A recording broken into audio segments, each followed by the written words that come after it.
Israeli हमले में दक्षिणी लेबनान में शीर्ष हिजबुल्लाह कमांडर की मौत। रिपोर्ट से संकेत मिलता है कि इजरायल ने दक्षिणी लेबनान में हवाई हमला किया, जिसके परिणाम स्वरूप एक प्रमुख हिजबुल्लाह कमांडर की मौत हो गई।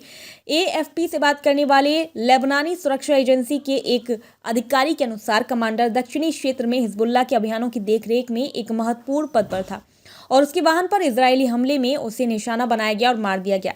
अल जजीरा के अनुसार वरिष्ठ हिजबुल्लाह कमांडर की पहचान विसाम अल तविल के रूप में की गई है, जिसे जवाद के नाम से भी जाना जाता है, जो कुलीन राडवान बल में एक इकाई पर उप प्रमुख थे। सुरक्षा सूत्रों ने समाचार एजेंसियों को बताया कि वह और एक अन्य हिजबुल्लाह उस समय मारे गए जब उनकी कार को लेबनानी गांव मजदल सेल्म पर हवाई हमले में मारा गया। ये हत्या तब हुई है जब अमेरिकी विदेश मंत्री एंटनी ब्लिंकन बढ़ते तनाव और व्यापक मध्य पूर्व युद्ध के खतरे को शांत करने के प्रयास में सोमवार को कब्जे वाले फिलिस्तीन में पहुंचे।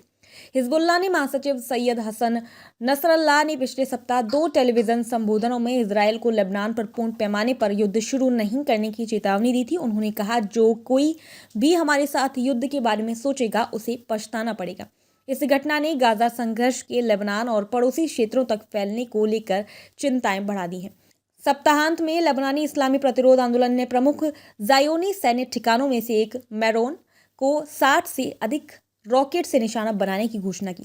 माउंट अल दरमक पर स्थित ये प्रतिरोध के साथ चल रहे संघर्ष के बीच उत्तरी फिलिस्तीन में इजरायली सैन्य अभियानों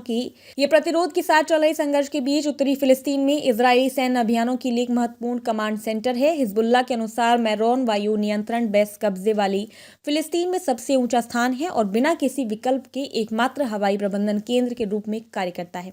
हिजबुल्लाह की कार्यकारी परिषद के उपाध्यक्ष शेख अली दमोश ने इस बात पर जोर दिया कि हिजबुल्लाह तब तक सीमा पार झड़पों से संबंधित चर्चा में शामिल नहीं होगा जब तक इजरायल गाजा के खिलाफ अपनी आक्रामकता बंद नहीं कर देता।